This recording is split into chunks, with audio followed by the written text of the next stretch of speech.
Austin Krell, 97.3 ESPN.com, Sixers insider. He'll be busy this offseason, and he's got a couple of things we want to pick his brain on as the official start of the NBA offseason is pretty much underway. You can start re-signing your own free agents.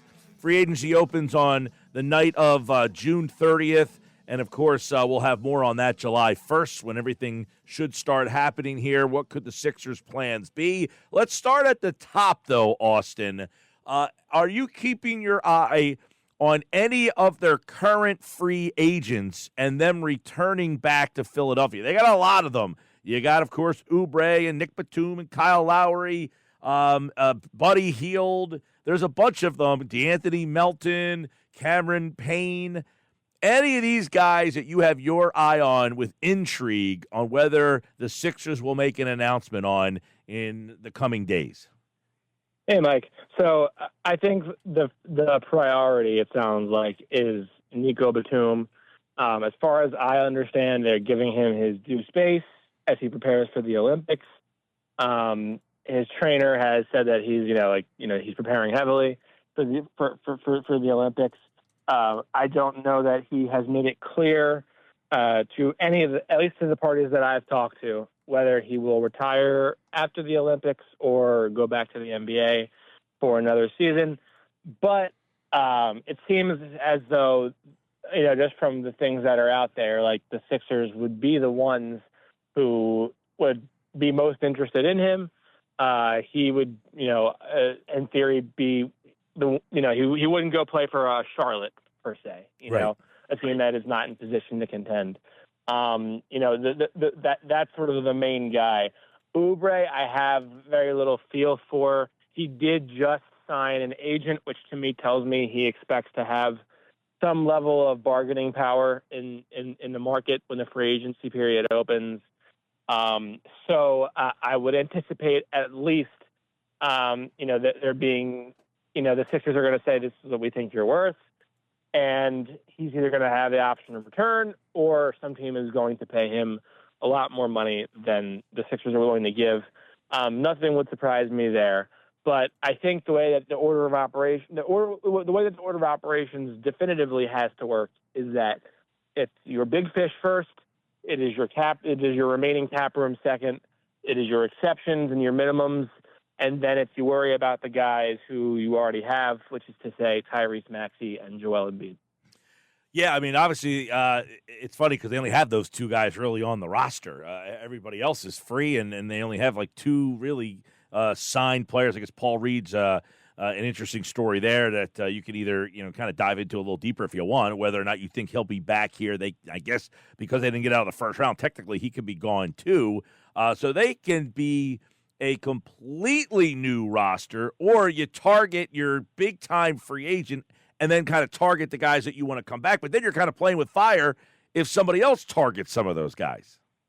Yeah, I think the Sixers are playing disruptor in some ways in this offseason. Like, you take the Clippers, for example, mostly because Paul George has been the name most linked to the Sixers. The Clippers are thinking, well, we set our ceiling when we signed Paul George, right? Like, we gave him less than max. No one on the team should dare expect that they're going to be worth more than Kawhi Leonard, given that, he is his cachet as a champion, what he's done. So as far as that goes, I think there is a lot of room to go for the Clippers and Paul George to negotiate a deal. Each day that goes by without a Paul George deal with the Clippers is a day closer to some percent increase in probability that the Sixers end up with Paul George when all is said and done. I do think it is monumentally important to include the fact that when the Sixers traded traded James Harden, they got not one but two first-round picks back. They got one via the Oklahoma City Thunder. Protections on that, I haven't dug into that yet, but there is a 2028 first-round pick via the Los Angeles Clippers that is unprotected. And what that pick represents is a bet, essentially. The Sixers are saying, we dare you to pay all of James Harden, Paul George, and Kawhi Leonard, and that pick is you're going to be so done by 2028 that that pick is going to be worth a lot, and we can get a lot for it. Or it's going to be to say, we have forced you to give up draft equity, significant draft equity, to acquire James Harden when they did that trade it feels like decades ago. And with that, it's hard for you to look yourselves in the mirror and say, we're cool with James Harden walking away after just one season, if it means keeping the core of Kawhi and Paul George together. So I think that deal and getting those two picks put them in a very good position to be a disruptor for the Clippers and other teams, frankly, if they're not willing to pay up for their stars. And the Clippers, in their own minds, are probably thinking, we're not so sure that anyone's going to be willing to fork over a max deal to Paul George at 34 with as little as he's proven, and whatnot. So we think we're in good position to retain him. Well, if the Sixers come out and say, we're willing to give a wing a max deal, as has been reported elsewhere, by the Philadelphia Inquirer, the Sixers are the disruptor here. They're saying, the Clippers are offering this. We will up that offer to 4 years and whatever million. So they have an opportunity here to be a significant disruptor in this free agent market. And from the conversations I've had over the last 2 days with people around the league, I think the Sixers feel like, we understand that we've underachieved and we've underperformed and we've disappointed our fans and this, that, and the other. We understand that, there's reasons to doubt Daryl Morey and Joel Embiid and whatnot, but we feel like this is the first year of the full vision and the first year that Daryl Morey has a real chance to spend his own assets, his own cap space, draft picks, what have you, to make that vision come to fruition. And, we can laugh at that and say he's had 4 years. He's also inherited Al Horford's contract, which he had to expend draft picks to get off of. He had to include draft picks to get off the Ben Simmons deal to get that trade request, accommodated. He had to do things to, he had to work around the Tobias Harris contract, which I think we can all agree did not pay dividends in the way that the Sixers had hoped. So they have this max space. They have all of this room. Around the league, the Sixers feel like this is a time for a lot of excitement given the opportunities they have. Yeah, we had this discussion yesterday about whether or not Morey's done a good job. Has he been what you anticipated? And I tried to map out a lot of these things. I said, listen, people said, well, why didn't the Sixers make a move like the Drew Holiday deal or the Porzingis deal? And I said, well, quite frankly, they didn't really have anything to make those types of moves. But like why I said I don't think Morey has been great. I say he's been about a B because he's had to untangle a lot of mess. Now you hold his feet to the fire because he untangled things Correct. And got himself to a position to be judged. It's why he got an extension in the middle of this season that aligns with Nick Nurse's contract. They're saying, okay, now you no longer have to expense draft assets to get off bad contracts. You no longer have to deal with other financial constraints on long-term commitments we've made. That's a very nice way of saying Tobias Harris looking at you. So with that, we can argue about whether Daryl's done a good job. I personally believe he has done a good job and untangled a lot of mess. With that comes major responsibility. This is the first year of his new vision, and the Sixers felt strongly enough about him to extend him, to give him that contract extension. And they're going to have, we can talk about the Celtics having the flexibility, the agility, the assets to go get a Kristaps Porzingis, to go get a Drew Holiday. Well, guess what? They had to go and draft a Marcus Smart and develop him into the player he became, to go and use that chip to get Porzingis. They had to have draft assets to go and get Drew Holiday. And, they had to use, obviously, Malcolm Brogdon, who they traded for, or they acquired, and then also, Robert Williams, who they drafted. But they also had picks to use. And the Sixers, because of the the constraints on trading picks, you can't trade picks up to you can't trade consecutive first round picks. You cannot trade picks more than 7 years into the future in the NBA. So there were literally league imposed constraints to what he had to work with in his first couple of years in Philadelphia to make significant moves. And this is the first off season where he can make a significant move. The only chip he really had was Ben Simmons at the time, which he tried to cash in on, didn't work, and then it completely fell apart when Ben Simmons collapsed in playoffs. Yeah, I mean, the Ben Simmons thing, too, I mean, that was not something that he was really a part of. It just kind of fell into his lap, so he ended up having to do that. And then people said, well, he ended up with James Harden, and then he perpetrated that problem. I would say, yeah, fine. You want to blame him for for going to get James Harden? Sure, I don't have a problem with that. But I thought he also did a pretty good job of getting return for Harden once Harden decided to be a malcontent. Yeah, like I said, those 2 picks he got back for Harden, I think, and I'll write the story, in the coming days. I think if the Sixers end up with Paul George, we're a major, major domino effect in that all happening, because the Clippers are staring at that CBA and they're saying that new second apron scares the daylights out of us, and we don't want to be inflexible as a team. We have this money committed to Kawhi Leonard. We just traded 2 first-round picks less than a year ago for James Harden. We have to pay him.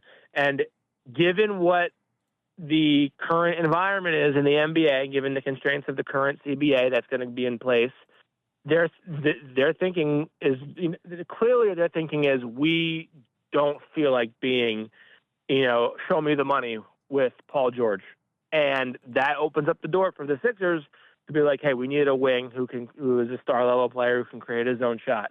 So I don't know if that was the Sixers thinking at the time, but I do think that there is a domino effect at play here, where the Sixers forced the Clippers to put so much equity into getting James Harden that it's now as if you wonder if Paul George is the odd man out. Austin Krell covers the 76ers for 97.3 ESPN.com. The Paul George is the biggest name. Is there any other of the secondary free agents or even the top-level free agents that you think are in play or worth diving deeper into? So I think there are a couple. Like, we can talk about Mikal Bridges and, Brandon Ingram and whatnot. I think Ingram poses an interesting scenario, mostly because he does not have many years left on his deal. So he is playing for a new contract. And when you're playing for a new contract, as Kelly Oubre was with this coaching staff and with this team, you can you have a little bit of cachet to whisper in their ear, hey, if you want to get that big day, you want to look your best here, this is what you got to do.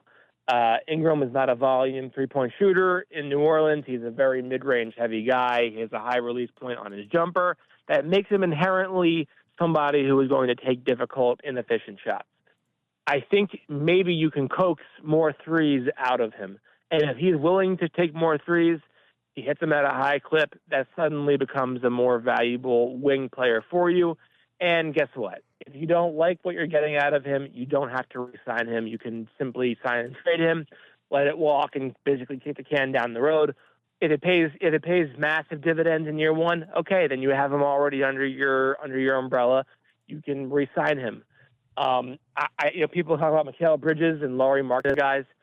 I think the danger with the Mikal Bridges is that Brooklyn's mindset, if they're trading him, is we're not interested in contending. We are interested in rebuilding. And when you're in that mindset, you are thinking about, I don't really care what the Sixers want. I don't care about sending this guy to the Sixers. I care about drumming up as much value as I can from my best player and starting a bidding war of draft picks. And then you're going to have teams like Oklahoma City in the mix. Teams like Houston have a lot more draft equity that they can spare to go and get a Mikal Bridges if they so choose. And that's when I think the Sixers can get priced out of the market. With Lauri Markkanen, he's the ideal fit in terms of being a stretch four. I think he is somebody who I have questions about, if only because, number one, he played for he started out with the Bulls. They were not a very good organization. He had trouble there. goes to Cleveland, gets a little bit better there, but still not great. Really flourishes in Utah in a scenario where there's not much at stake. So I do wonder if, is that guy more a capitalizer on a low-stakes environment, capitalist on low-stakes environment, I should say. But his skill set is the perfect skill set.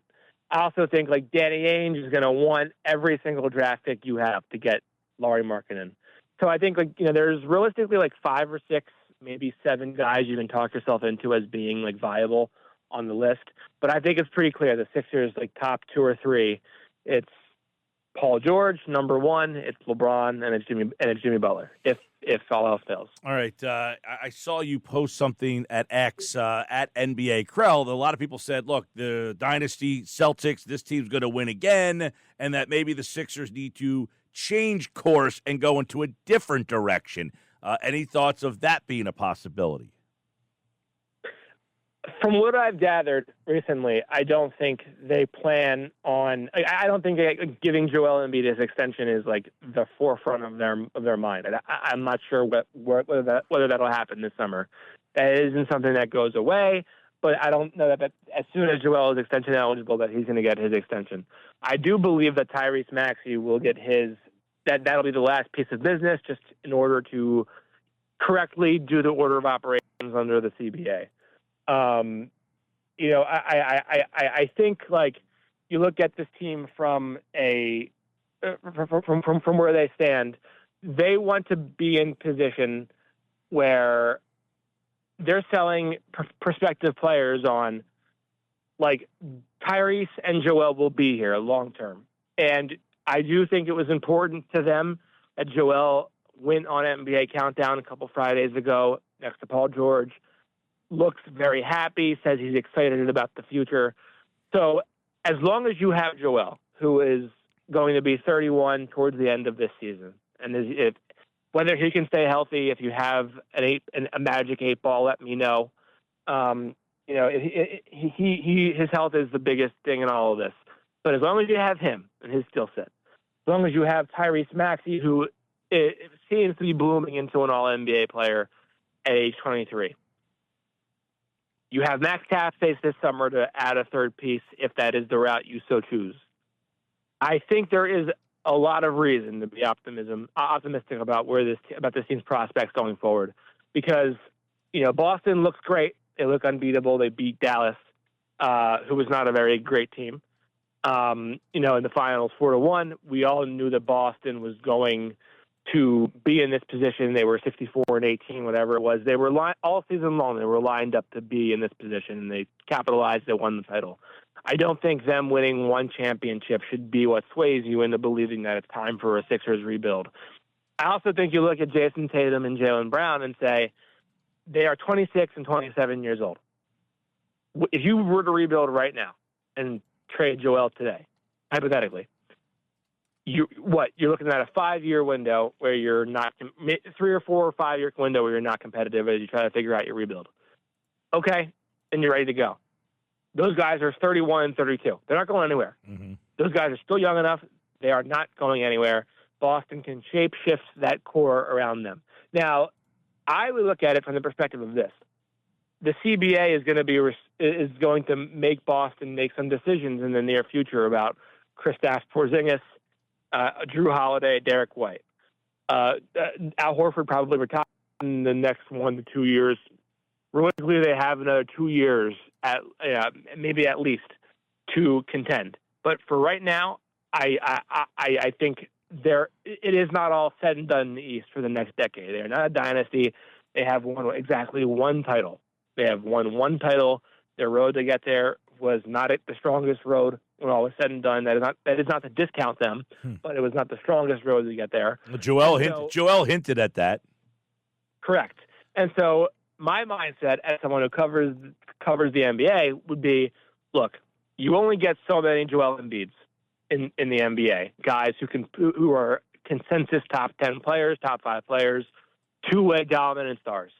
As long as you have that guy, as long as he is bought into you, as long as he is healthy and in his prime, you have to go for it, because you have absolutely no idea what could break your way in any given year. Any interest in Klay Thompson? Klay Thompson's skill set is obviously very interesting. His age worries me tremendously if he's looking for a maximum deal. I would say he is far down on my list, like below DeMar DeRozan, maybe at that level of a guy. Like just because he's lost not just one but many steps defensively. Go ahead. Yeah, is there? I was gonna say, is there a big man? I know Drummond's name always seems to come up since he's been gone, but is there a big man that you would have your eye on? Well, as the Philadelphia Inquirer reported, they're looking at a big man who could back up Joel. I think the problem with using the big man as a position of draft is that big man and point guard are the two hardest positions to play as a rookie. And so I think you have to look, if you're looking for immediate impact, you're looking at free agents, maybe that's Andre Drummond. Paul Reed's contract is not guaranteed. They could use that in a salary moving trade if they desired to. They could also say, hey, we like Paul Reed. Why not see what why not see what growth there is left there and continue to build on him? If you ask me, I think that he was not properly used in the playoffs. They used him in a drop coverage. He is not a traditionally sized big man, so that made him look worse. I think he should be used in a more switch-oriented scheme defensively, and Nick Nurse did not do that. So our last memories of Paul Reed are not great, but I think maybe he's a guy who you waive and then re-sign at a lower number, or if there's a trade, or if you think you have a guy like Andre Drummond available to you, maybe you use Paul Reed to trade.